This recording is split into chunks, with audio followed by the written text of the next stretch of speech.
taught, to have faith in God and to trust Him. And I was so excited over being saved and everything, filled with the Holy Ghost, baptized in Jesus' name. And my husband, he wanted us to leave the church, and I refused to leave. And so finally he left. And so many days when the food ran out, I didn't have no food. I had 7 children. And I told the Lord, I said, I'm not going to ask nobody for nothing. I'm going to ask you for what I need. So I began to pray. And when the little food that we had, when it ran out, I would make trays of ice. And I'd give the children ice in a little clean cloth. And we would eat the ice, come to church, have a beautiful time with the Lord, with the saints,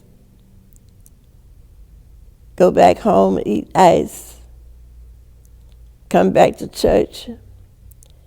So we had Bible class for children on a Wednesday and Saturday.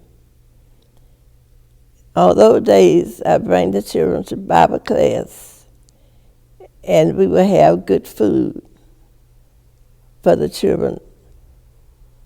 And they would bring bread, and we would get bread and take it home and eat bread. And when they're out, we eat ice. So finally, I began to cry that Friday night. I said, we won't go to church, we'll stay home. So I got on my knees after I had put the children to bed. I got on my knees to pray. And it was so quiet. And I said, all right. I said, you won't hear. You won't listen. I'm not going to pray anymore. And I got in the bed. Few minutes, the Holy Ghost just came over me. And I got out the bed on my knees, and I just began to weep. I couldn't say nothing but just cry. And I heard a little voice say, go tell your leaders. And I came and I crossed that pulpit, told Mother Poole, Bishop Poole, my condition.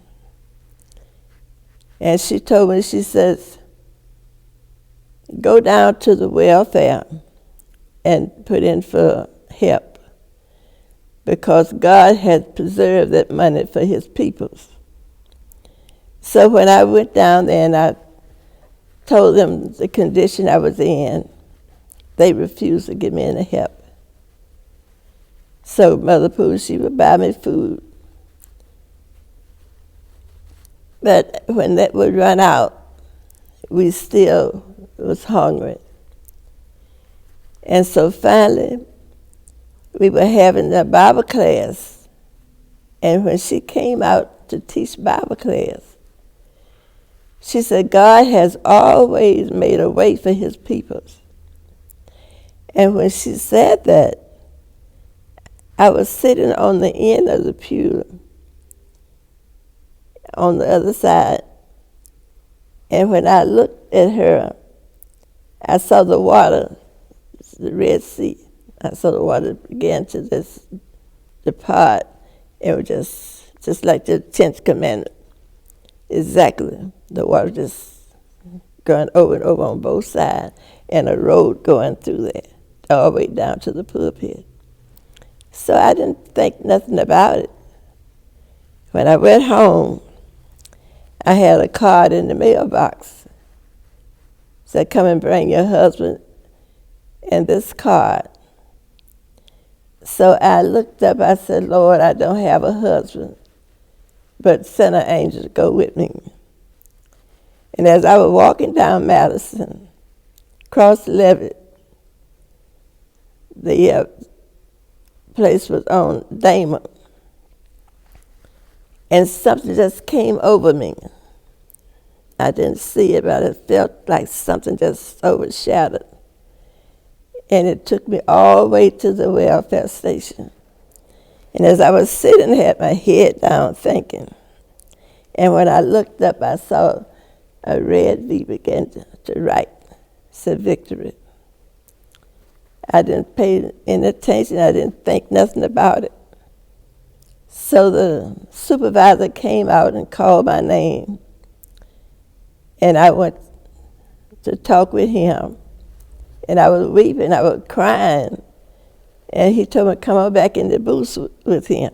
So we went on back there in the booth. Standing talking, he was trying to wait till I get through crying so he could talk to me.